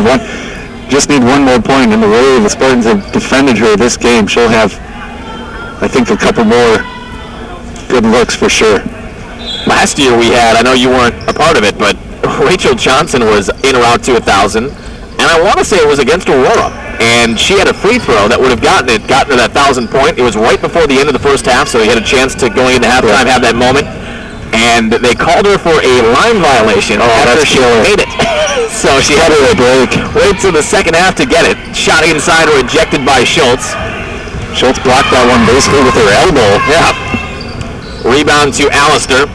Just a major height mismatch for any Aurora offensive or defensive player. Nice backdoor cut. Off shot is blocked out inside. Too much contact though, and Rachel earns herself a trip to the free throw line. That good backdoor cut by Rachel Hoff there, feed it inside and then kept moving and got the backdoor off from that deep corner spot. A well-earned set of free throws. 2 of 2 on the night from the charity stripe for Rachel. Make that 3-3. 42-13. Raven Smith checks back in for the Spartans. 18-17 left here. Just back underway. Second half. Warriors trying to get their opening night conference victory. Second free throw, short arms it on the front iron. Rebound is collected by Aurora in the hands of Neely Marks. Marlowe driving on the baseline, and Dillon reaches around her back and tips it out of bounds. It'll stay Spartan ball, inbound baseline right. Well, I think Marlowe is going to be very happy when Siobhan Dillon is no longer defending her. Yeah, she's going to have a happy bus ride home knowing that she didn't have to see her again for a while. Another turnover. This time Dillon forces it off of Marlowe's hands, and you can sense the body language and frustration right now for the outstanding freshman, Sierra Marlowe. 4 games in, averaging A little under 18 points per game coming into tonight, but is 0 of 11 and has had a nightmare evening trying to shake Siobhan Dillon. Allister down the lane, floater right hand, Glasser is good. 44-13, Alyssa Allister has 4 now. And the Warriors are opening things up by 31. On the far side, and Aurora is going to go with a fresh 5 players here. Pull-up jumper for Drayton rattles out. And the drought continues for a team that shot 11%. Dillon throws it up. Foul called before the shot. Didn't go either way. On a bump from Marlowe. That'll be the third team. Second on Marlowe. And it is going to be Jory Green, Angela Smith, number 32. Raskowski checks back in. Rose now. And really the only player who had a decent shooting first half, number 45, Shay Jenkins. So head coach Ari Ivantosh has seen enough. Into Dillon. Could this be it? Overshot it. Baseline left from 10 feet. Rebound to Rose now. Crossing into the forecourt, Shay Jenkins, right wing. 17-15 left here. Warriors firmly in command, up by 31. Jenkins shakes Dillon. Fall-away jumper rattles out. Almost got that to go. Shay Jenkins has shown some signs here. Yeah, really the only player from Aurora that has shown the ability to create space off the elbow and put up a shot relatively uncontested. Rachel Hoff, Dillon, behind the screen. This could be for the 1,000-point. Left it short, front iron. Up court, Shay Jenkins got behind the defense. She'll take it in. Oh, Allister picks it away at the last second, knocked it out of bounds. That's the second or third time I think Alyssa's pulled that trick in transition, just very slightly stepping in front and knocking it out right before the player goes up for a layup. Yeah, that's a savvy play to kind of cut in front and just get your hand, disrupt it. She had a good one in the first half. Jenkins' three-point attempt, left it short. Rebound, Allister. Allister, cross-court pass, Dillon. Back to Allister, pump fake at the top, hop step in the lane, back out for Hoff, 20 on the shot clock. Hoff, step back 3, back iron, too strong. Kristen Schultz gets a hand on the rebound, ball still loose, jump ball will be called, arrow belongs to the Spartans. And it'll be an inbound side out right in front of the Warrior bench for Aurora. They have yet to score here in the second half, 44-13. Warriors up by 31. As Rose now will handle it for the Spartans.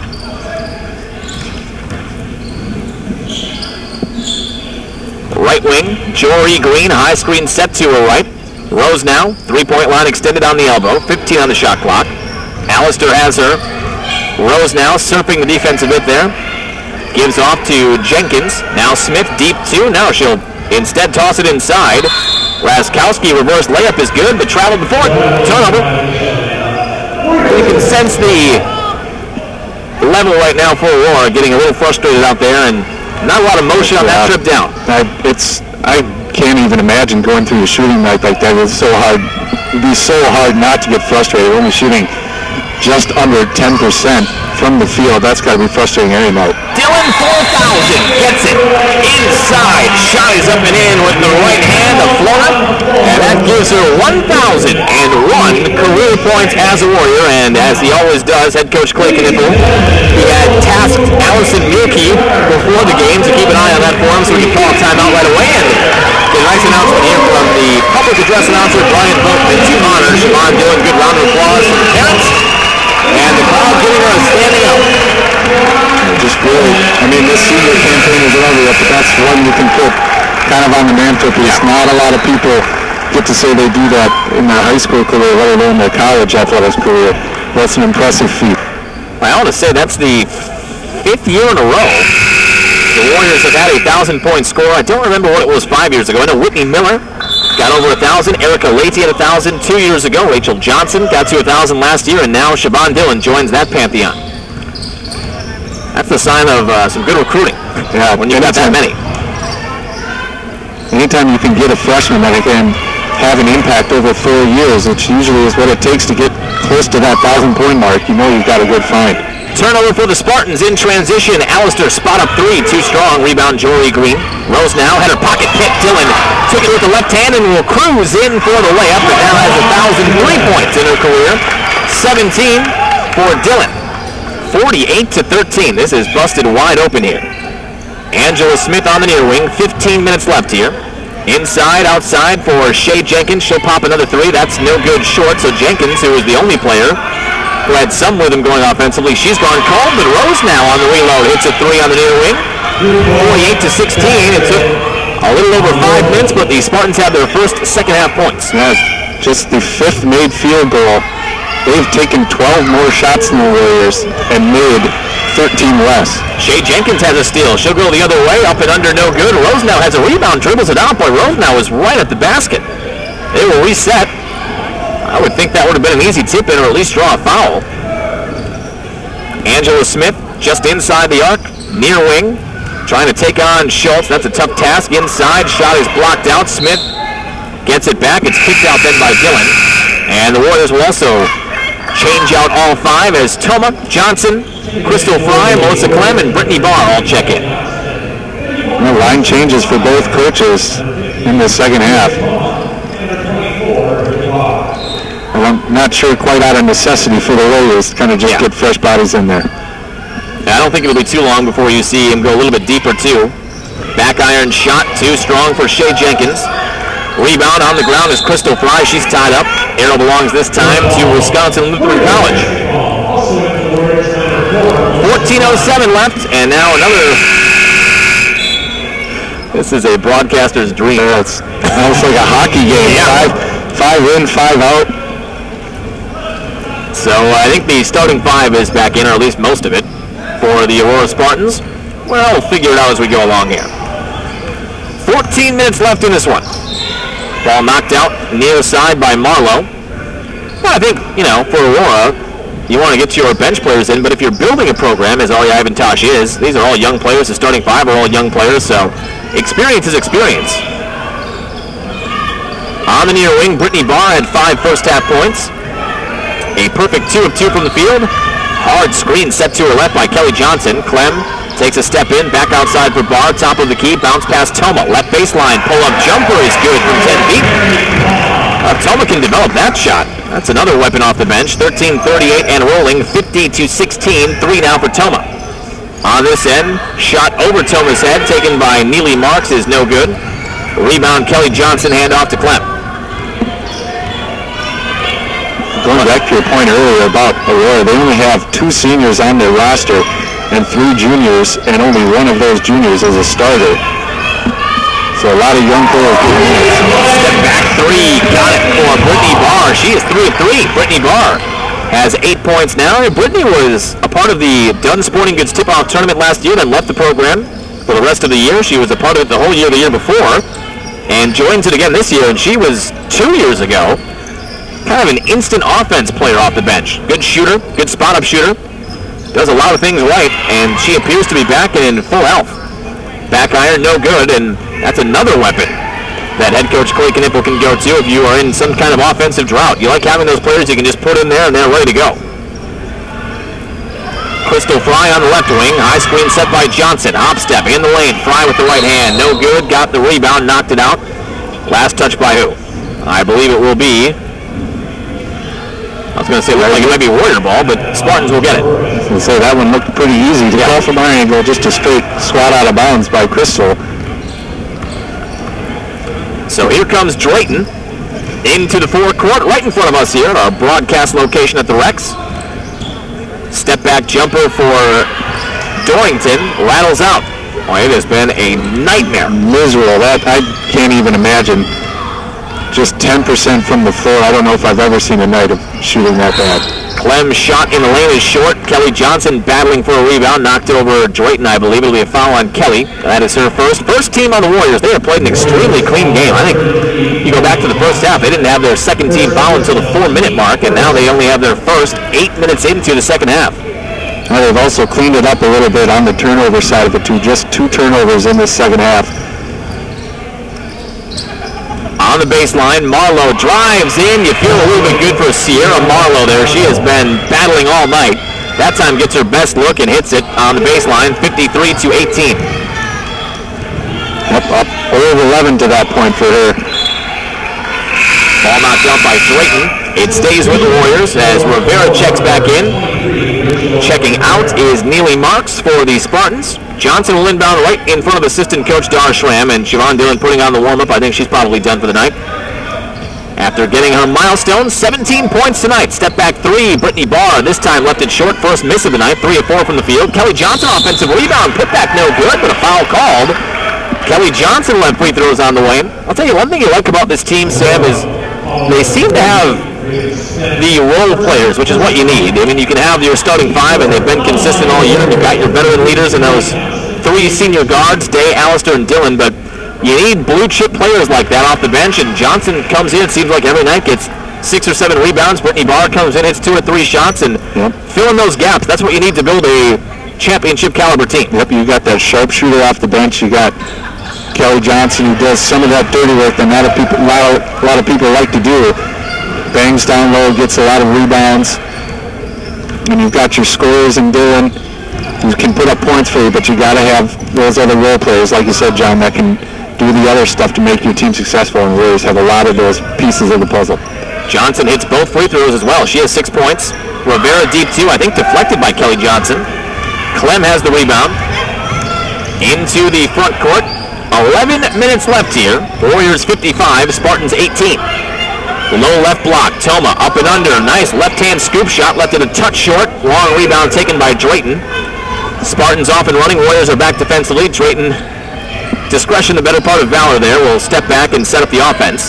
Near wing. 3-point basket is hit by Bethany Dorrington. Dorrington was the other freshman guard along with Sierra Marlowe we had targeted coming into tonight. That's her first made basket, I want to say, 55-21. Yeah, coming into the game, those 2 freshmen accounted for more than half of the Aurora's average points per game, and so far today they have been non-existent. Dorrington has a steal now the other way. Left-hand layup is good, so signs of life from Bethany Dorrington. 5 quick points, 55-23.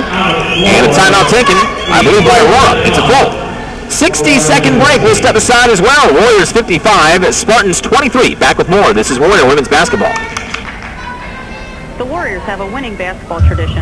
I know. I was a player, and now I'm a member of the basketball coaching staff for Wisconsin Lutheran College. This is Denise Terrell, class of 1999. You won't want to miss any basketball action this season. And by becoming a Warrior Club member with free admission and courtside seating available at all home games, you won't have to.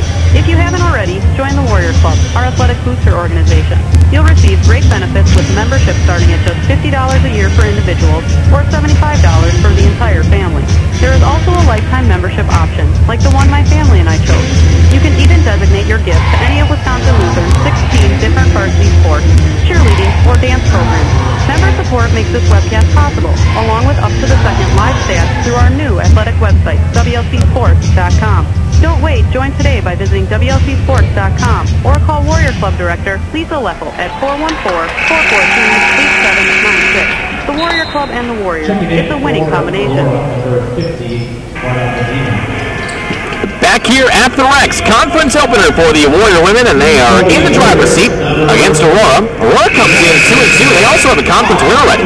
Aurora is 1-0 in the NAC. Picked to finish last in the NAC South. They got an upset of Rockford in their first conference game, but not going to get 2 in a row tonight. Coach Ivantosh uses that timeout to set up some pressure, and the Warriors handle it pretty well. Bethany Unkefer, a lethal crossover, has Drayton on her back seat. Bad pass from Hoff looking for Toma. Turned over, Medina has it. Up court, Drayton passing underneath. Marlowe's shot blocked off by Barr. Wow, going to call contact there, I guess. Brittany Barr from this angle looked like all ball, maybe some body contact. And Marlowe will be at the free throw line as Dillon and Allister prepare to check back in. Well, it's always a tough call if you're the defender. When you make a play like that and the ref standing 2 feet away from you doesn't call it, but the one from 20 feet away sees something. Those can be frustrating. Free throw is in. Dillon and Allister in for Barr and Hoff. So it is Dillon, Allister, Johnson, Toma, and Unkefer out there with 10:02 left. Marlowe now has 4 points. One more free throw here.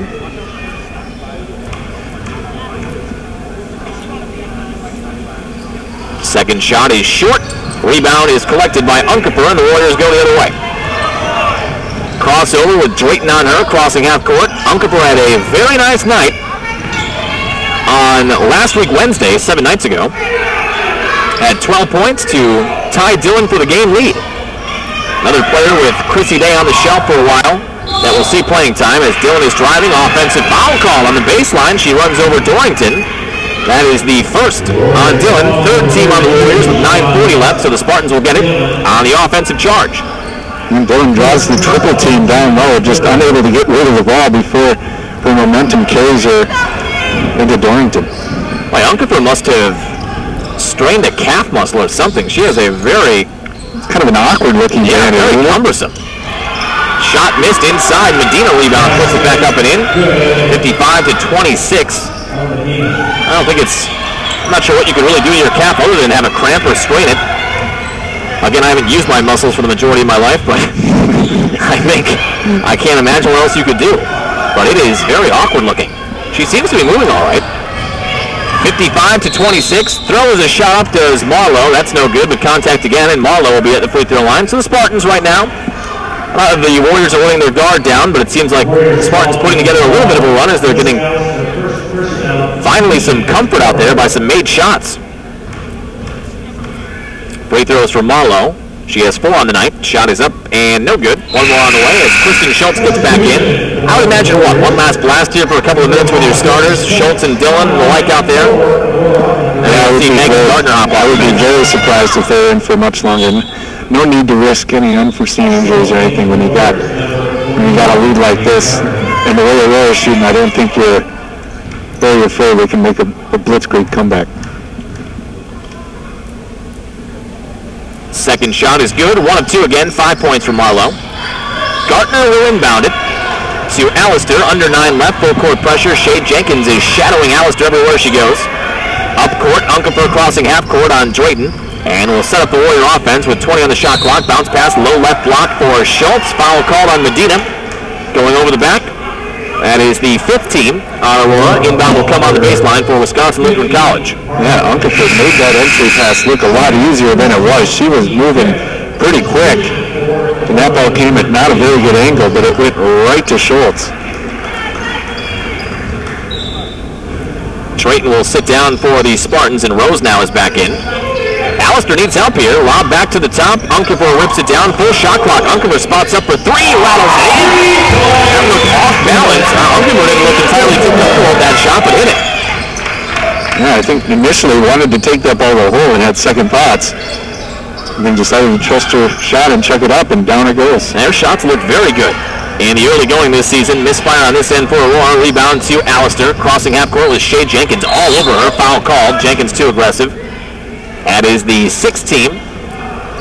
Well, you can't discredit the tenacity of Shea Jenkins. She comes in and gives it 150% on each end.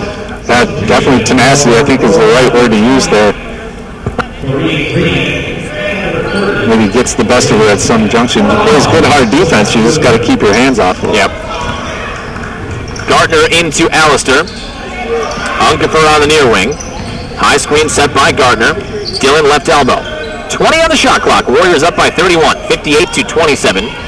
Despite the lead, it's not been a sparkling offensive night for the Warriors. Plenty of turnovers and not shooting the greatest that they have all year. But again, a 31-point lead is a 31-point lead. Inside, a foul called on Aurora. 1-and-1 bonus time here? I believe so. Dillon will have a 1-and-1. She had 17. Milestone night for Dillon. Needed 14 to get to 1,000. Got past that. And now, with that out of the way, chance to build on it. That'd be nice to get that out of the way and not have to worry about it anymore this season. You can just focus on everything else instead, because you know it's always in the back of your mind, whether you like to admit it or not. On the baseline, free throw was no good. Marlowe driving, stepped out of bounds, turnover. In for the Warriors will be Carissa Peterson. Check that, Pedersen, 5'6" freshman from Bondul. That Pedersen, we saw her get some minutes against Silver Lake, had a couple of shots in that game. That's another of the freshman recruits on this team. Not a huge freshman class for this season. You've got Loescher, freshman, Pedersen, a freshman. I believe that's it. Down the lane, Allister is rejected by Raven Smith, but contact on the body. Allister took a hard spill, and she will have a couple of free throws coming up. That's what you get concerned about in a game where you're up by 31. You drive in, you can't really these players don't really do toning it down. When you're out there, and you give it everything you got, and sometimes it can result in a freak injury, and Alistair appears fine, but did take a hard spill, and I think you're going to see Clem come and get her after these shots. Yeah, no malintent there from Smith, just a good kind of hard contested, hard foul. Looked to clean up top, but as you can see, she got taken out down below. Leite will check in for Schultz, and Clem will wait for Alistair should she make this.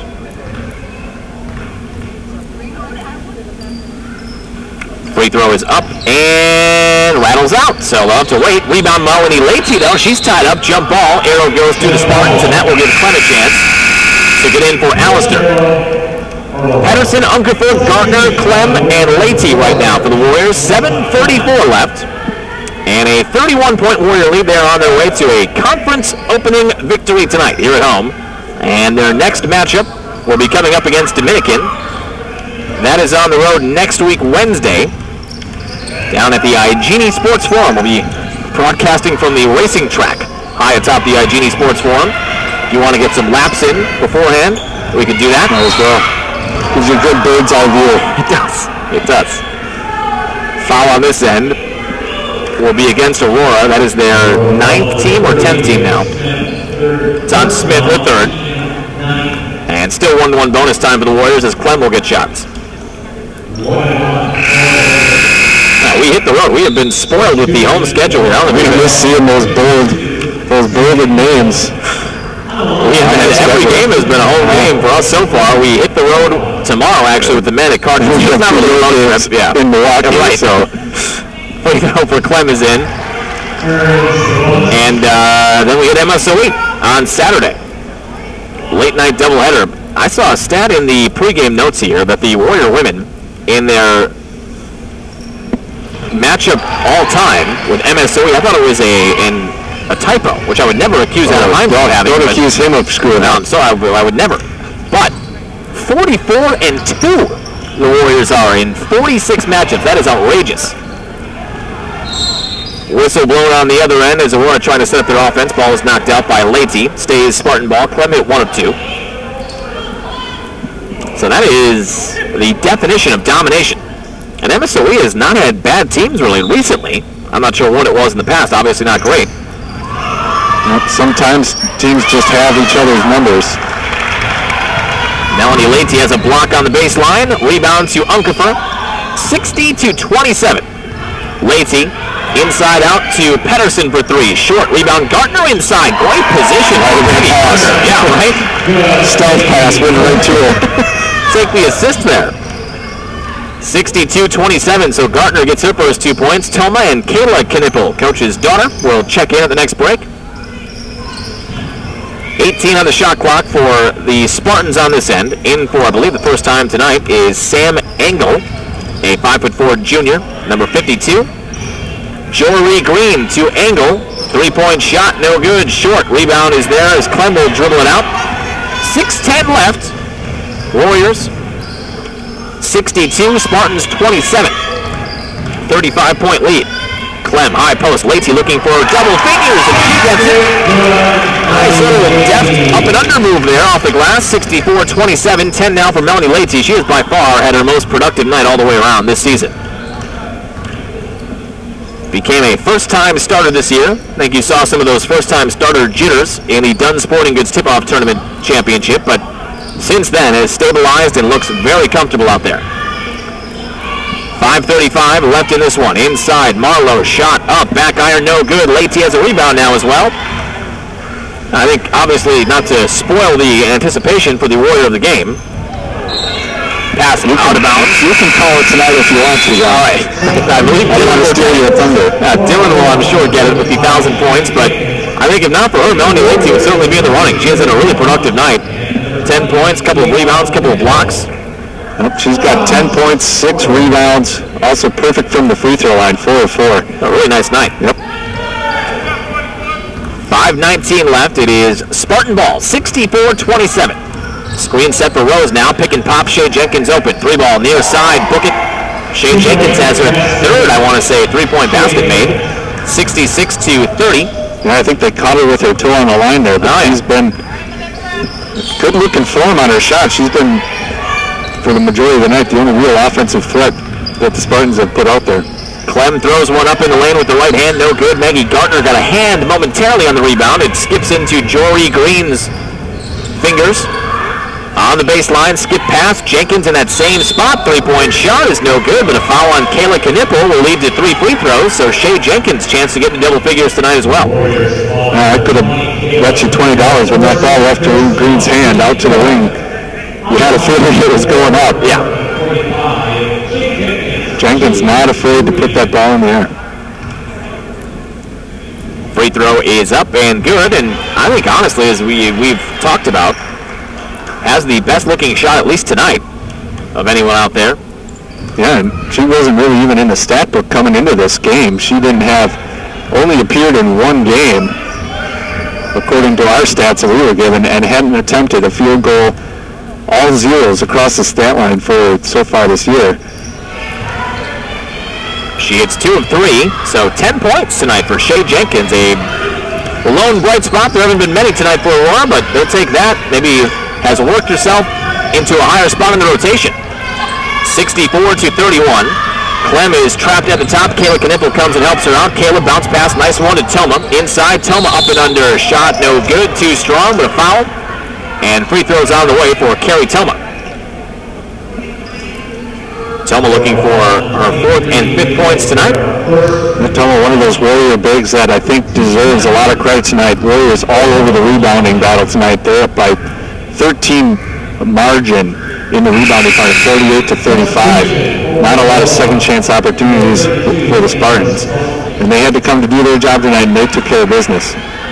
Free throw no good for Toma. One more on the way. And that was one of the things Coach Knipple alluded to in his pregame talk.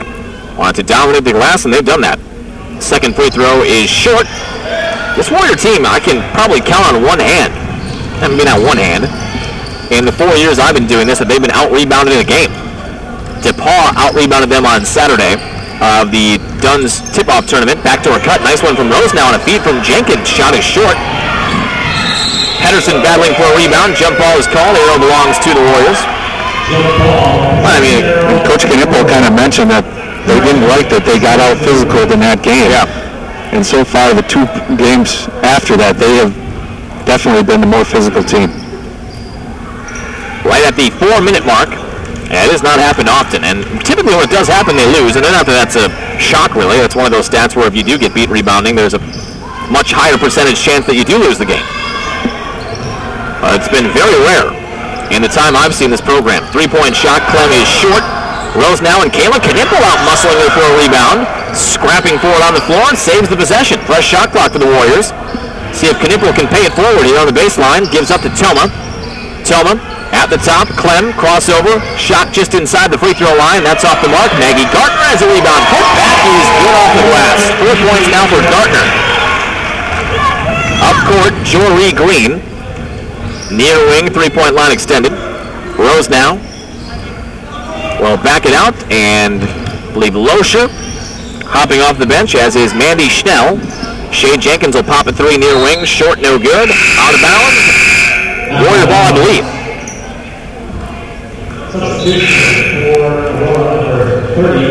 It wasn't really a signal given until a second ago. We're more concerned about gathering the basketball than making the signal. I was standing around. Rachel Hoff checks in for Clem. So it is Knipple, Pedersen, Hoff, Schnell, and Losher out there right now for the Warriors. Pedersen will take the inbound from Losher. Pair of freshman guards. Pedersen crossing half court. 3 minutes left here. Warriors have been in control for the majority. Jumped out to a 10-0 lead. It was 12-6. That's as close as the Spartans got. High screen set to the right for Rachel Hoff. She'll take a deep 2. That rattles in. Rachel Hoff now with 5 on the night. 68-31. 2:45 left. Crossover for Rose now. She'll go down the left side of the lane and lay it up with the left hand. 5 now for Rose now off the bench for head coach Ari Ivantosh. Pedersen, nearly traveled. Finds Hoff near wing. Got rid of it just in time. Kayla Knipple for 3, left wing. Back iron, no good. Obviously, Kayla, a team favorite. Traveling violation call on the rebound, so it goes back to the Warriors. We saw this against Silver Lake when she got in. The Warrior bench every time she pops a shot. Everybody's standing up. They want her to put one in. I think she did. Didn't she get one to go? But it was wiped away for some reason. It was wiped away. I can't remember why. Yeah. See if she can get it here in the final 2:20. Knipple left wing. Loescher open. Deep 2-point shot on the baseline. Just grazing that front iron. Mandy Schnell has an offensive rebound. Taken from her, though. Spartan ball. 2:08 left. Crossing half court. Rose now. Top of the key. Left corner. It's Jory Green, one of the few seniors. Cross-court pass back in the corner for Jory. 14 on the shot clock. Raven Smith has a pass taken from her. Schnell stepped right in front of her in the high post. Hand off to Pedersen, crossing into the forecourt. 1:44 left. Sandwich screen at the top. Pedersen goes right. Gives off to Kayla Knipple. Knipple driving. Looks for a shot, sealed off. Hand off to Gardner. Everybody on the bench. Even she just gets a handle. Pedersen on the near wing. Pedersen is hammered by Rose now. Rose now saying that Pedersen used her elbow to clear some space there, but official not hearing that. And it will be Pedersen at the free throw line. Chance to get herself in the box score here with the double bonus. Free throw is good. As I think we learned on last week Wednesday, Pedersen is a rapid fire. Ever see those old games that you and I had growing up with the hot shots and you just fire off 15 shots in 10 seconds? That's what Pedersen does at the free throw line. And that's something you got to pick up when you play the college game. That ball's got to get out of your hands very, very quick. Everybody that plays college basketball is good. There's no bad college basketball players, so you got to get that shot up quick. 70-33, steal on this end for Knipple. Pedersen squares up at 3 at the top. I think it was deflected from behind. Kayla Knipple saved it. Schnell on the handle. In the lane, back out to Pedersen. Kayla Knipple, right wing. How about a 3-point shot? No good, too strong. And a rebound to Sam Angel. Rose now into and everyone, you know, there's a large Knipple contingent sitting behind the Warrior bench. Yeah, they represent well for head coach Clay Knipple, and they just want to see one go down. Maggie Gardner gets him a foul on this end. We'd like to see her just get contact, get to the free throw line maybe. 45 seconds left. Jory Green with free throws, up and in. 70-34, one more on the way. Warriors will cruise to a victory here tonight. Be 1-0 in conference, 3-1 overall. Only lost to the number 4 team in the country, DePaul. Second free throw also in. Pedersen on the inbound, 70-35. Operation get Knipple the ball. In full effect, I'm sure. And why not? Pedersen, right wing. Kayla is obviously not a player high up in the rotation, but does all the right things. Is a great cheerleader on the bench, and I think a really important part of this team in terms of chemistry. Knipple in the corner, pump fake, driving, contact shot goes down for Kayla Knipple. 72-35, no contact, no foul. There was contact, but Kayla puts it in with the right hand on the runner. That's an exclamation point on a nice night. A standing ovation from the Knipple contingent behind the bench. Second standing ovation tonight. Step back for Jory Green is in with 4:10 left, and that will only impact the final line here. Final buzzer sounds. Up with a fist from Siobhan Dillon, and her teammates are going to greet Kayla Knipple very quickly out there. And she puts home her first basket of the season. Final score, Warriors 72, Aurora 37. Warriors improve and get their first conference victory, but improve to 3-1 overall. We'll talk to an assistant coach on the Warrior coaching staff when we come back at your final game stats and look to our next broadcast. That's all on the way. This is Warrior Women's Basketball.